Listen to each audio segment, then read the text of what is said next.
Hello everyone, my name is Mimi79 and today I've got a guide for the upcoming Nations Cup rounds. So we're here at Suzuka in Group 3 and all you need to know about this race is that the three general compounds that are used for the racing cars are required. So we are in the Nissan GTR, as you can see there, at P10 on the time trial leaderboard as of the time of recording.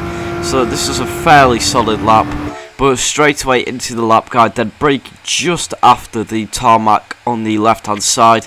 Now you've got to brake while turning in. It's a very important thing to do, especially as you could gain you a lot of time if you could do it correctly.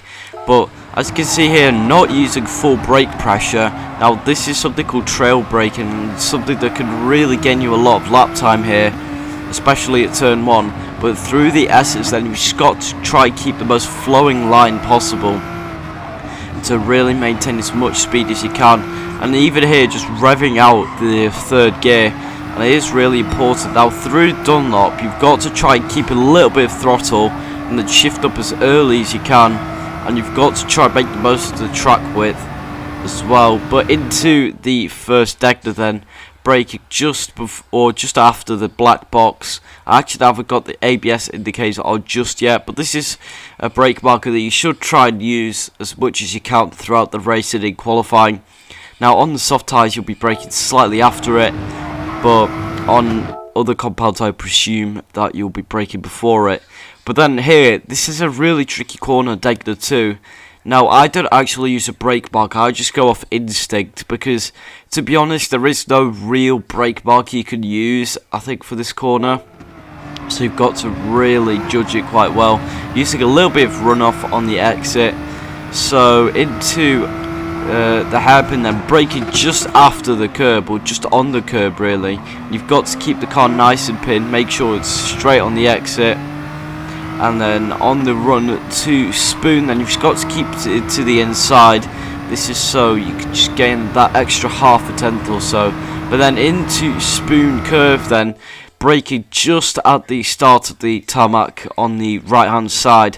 As you can see there, the ABS indicator is on, and this is the most useful kind of tool when you're trying to figure out where someone is braking. If that ABS indicator is on, it means that they've just started braking.